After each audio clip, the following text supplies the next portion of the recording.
Desde el otro lado del Atlántico, procedente de Argentina, una nación hermanada histórica y culturalmente con España, viene nuestro siguiente invitado. Un fuerte aplauso para Javier Milei.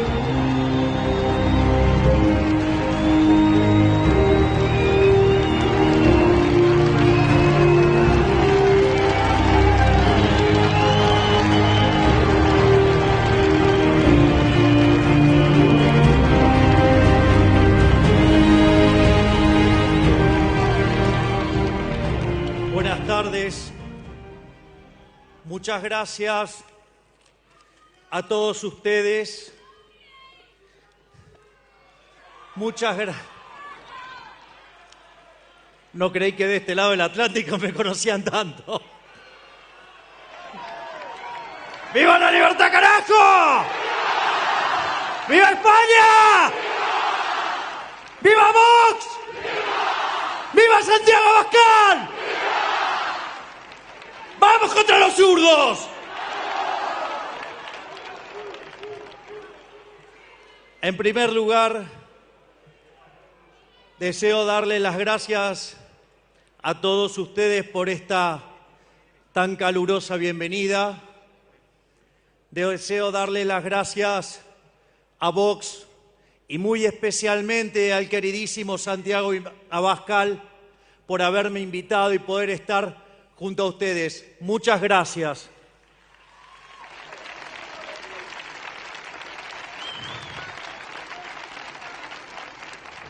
Mi charla de hoy esencialmente va a ser sobre la batalla cultural y con especial foco en mi materia, que es la economía.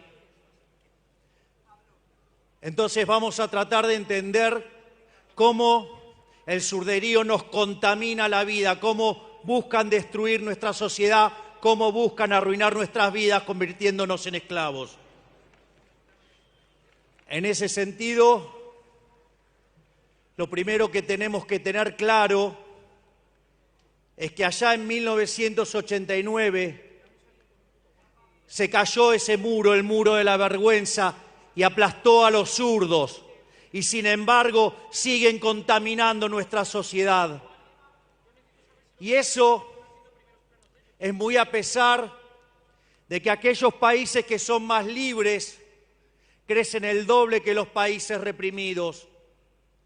Aquellos países que son más libres tienen un PBI per cápita que es 8 veces más grande que el de los países reprimidos.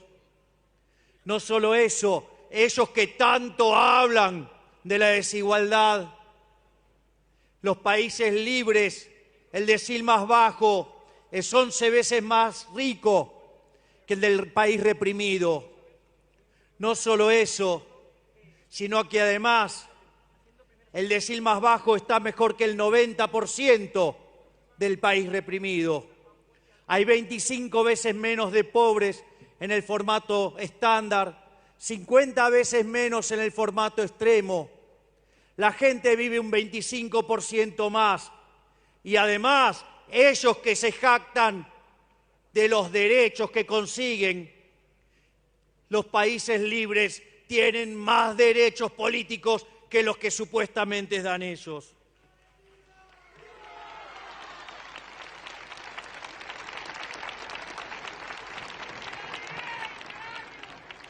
Frente a estos números,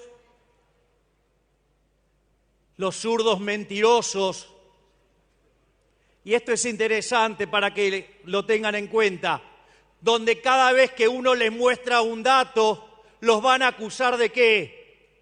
De ser violentos, los van a acusar de discurso del odio. Estimados muchachos de la izquierda, 2 más 2 es 4.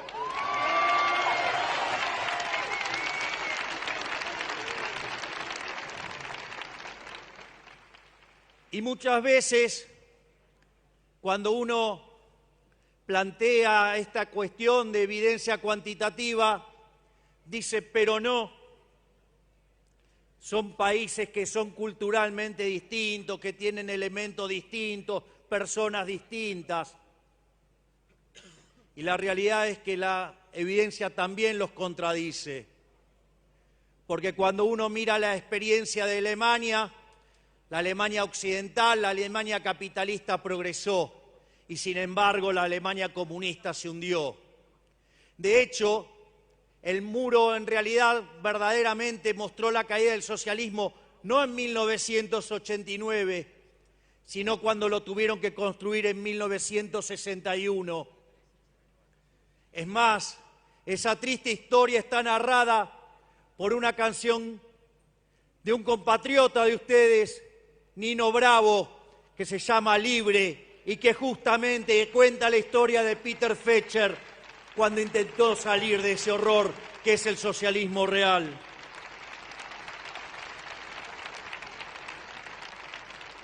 Pero si eso fuera poco, está la experiencia de lo que era el Imperio Austrohúngaro. Fue separado en Austria y Hungría. Austria con el capitalismo progresó, Hungría con el comunismo se hundió. ¿Quieren otro caso? Corea. Corea del Sur capitalista progresa. Corea del Norte comunista se hunde. Miren el caso de Hong Kong versus China. O miren el caso de Argentina. Argentina, cuando abrazó las ideas de la libertad, en 1895, después de 35 años, llegó a ser el país más rico del mundo. Hoy, después de más de 100 años de estar abrazando tanto socialismo, hoy Argentina está 70 en el ranking mundial si se toma el tipo de cambio oficial y 140 al paralelo. Es decir, el socialismo es la máquina de empobrecer.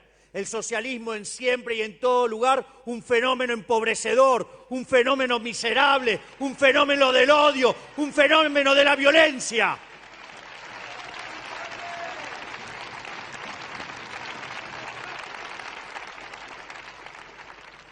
Y en este contexto, donde todo lo que tocan lo arruinan y lo empobrecen, decidieron trasladar la batalla y la lucha de clases desde la esfera económica a otros aspectos de la vida social para ir inoculando esa basura que es el socialismo. Así, básicamente, está la ideología de género, los conflictos étnicos, el tema de las etnias, el tema de los pueblos originarios, la agenda ecologista, el lenguaje inclusivo, todas cosas para ir destruyendo los valores de la sociedad. Y obviamente eso no es ajeno a la agenda en términos de economía. En términos de economía, básicamente lo que dicen los socialistas es que el sistema capitalista de libre empresa es injusto. Entonces tratan de poner, por un lado, el supuesto altruismo socialista versus el individualismo liberal. Ellos supuestamente, no en todas partes del mundo, de donde yo vengo, niegan la superioridad cuantitativa, pero en general el problema no es el que plantean de la cuestión cuantitativa, sino de que el sistema es injusto, que el sistema es inmoral. Y en ese sentido, plantean un trade-off entre desigualdad y eficiencia. Reconocen que el sistema capitalista de libre empresa es más productivo, pero que no se puede soportar la desigualdad. Y eso lo estructuran bajo un lema que es que donde nace una necesidad, nace un derecho. Pero ¿cuál es el problema? El problema es que las necesidades son infinitas y los derechos alguien los tiene que pagar. Y como los recursos son finitos, hay un problema de inconsistencia. Ese problema de inconsistencia entre necesidades infinitas y recursos finitos, la ciencia económica y el capitalismo de libre mercado lo resolvió vía el sistema de precios. Sin embargo, a los socialistas que se caracterizan por su violencia, no les gusta y entonces lo quieren recomponer y reconstruir vía la acción violenta del Estado, con esa idea de la justicia social, una idea violenta e injusta porque implica tratar desigualmente frente a la ley a la gente, implica quitarle a uno para darle a otro. Pero la contracara de esta locura, y es la experiencia que vengo a contarles, es que esto se manifiesta en un profundo desequilibrio fiscal. Entonces, en primer lugar, recurren al endeudamiento. El endeudamiento es una política absolutamente inmoral, porque implica que la fiesta de hoy se la vamos a pasar a nuestros hijos, a nuestros nietos, a los que no votan y a las personas por nacer, aun cuando ellos quieran matarlos dentro del vientre de la madre.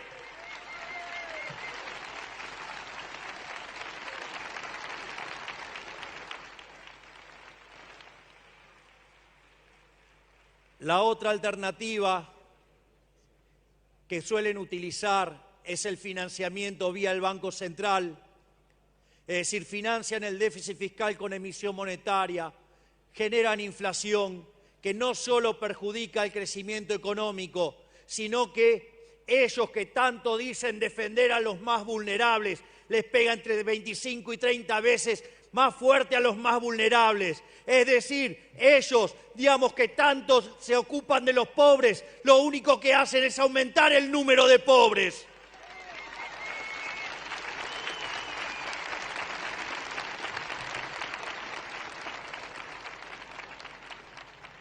Y una vez que agotan estas fuentes irregulares como es el endeudamiento, como es la emisión monetaria, recurren lisa y llanamente a la violencia que implica el cobro de impuestos. ¿O de dónde creen que viene la palabra? Impuestos a punta de pistola, coerción. Nadie los paga voluntariamente. Y en ese sentido, en la medida que van subiendo los impuestos, va apareciendo el Estado presente y todo lo va destruyendo y el desempeño de los países cada vez es peor. Ejemplo, en Argentina, en los últimos 50 años se triplicó el tamaño del Estado con el verso de la justicia social y el número de pobres se multiplicó por 8 veces. Es decir, que el socialismo es una máquina de generar pobres.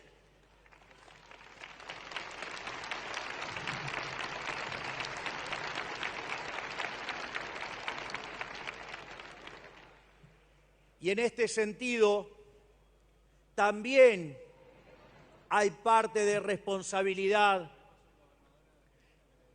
de la forma en cual se estudia la economía. Yo recuerdo, previo a asumir la banca como diputado, me habían entregado un diploma por comprometerme con los argentinos en no subir impuestos y no crear nuevos impuestos y trabajar por achicar el Estado y bajar el gasto público. Y en esa reunión donde yo tenía que disertar, me encuentro con la situación de que un supuesto economista clásico decía que lo único que justificaba la intervención del Estado era la presencia de fallos de mercado. Reflexión sobre la que yo tengo para decir que los fallos de mercado en realidad no existen y que cuando ustedes se encuentren a alguien hablando de los fallos de mercado, lo primero que habría que sugerirle es si no está el Estado metido en el medio molestando, interfiriendo y causando daño.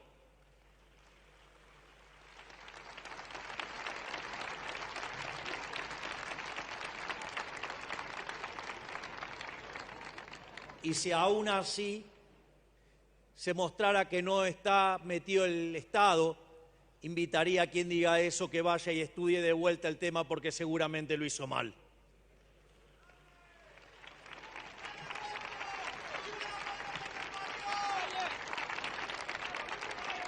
Pero el eje central por lo cual les comento esto y que tiene que ver con los grandes riesgos que implica el socialismo y es el comportamiento dinámico que esto implica.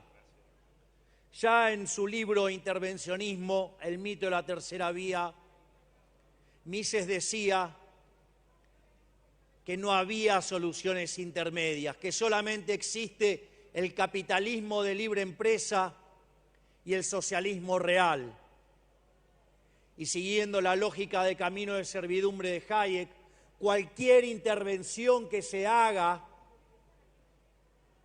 lo que va a suceder es que conduce a más socialismo, porque cuando aparece un supuestamente iluminado desde la poltrona diciendo que el mercado falla, lo que está diciendo es que no sabemos tomar nuestras propias decisiones y que ellos las pueden tomar mejor que nosotros. Y eso es falso, porque no son omniscientes, no son omnipresentes, no son omnipotentes, no son Dios. Los políticos no son Dios.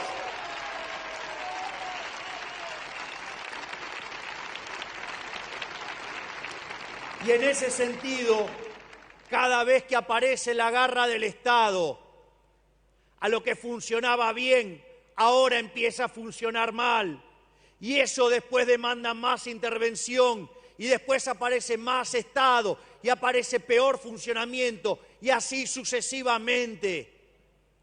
Va creciendo el socialismo, y así nos van robando la libertad.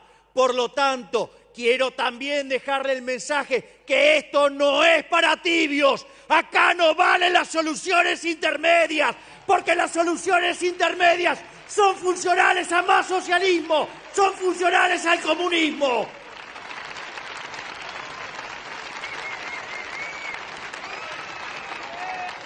Y finalmente, para ir cerrando, el surderío se arroga una supuesta superioridad moral. Les voy a contar que eso es falso. Porque los valores sobre los que se construye el socialismo es la envidia, el odio, el resentimiento, el trato desigual frente a la ley y el asesinato. Porque nunca se olviden que ese sistema criminal asesinó a 150 millones de seres humanos.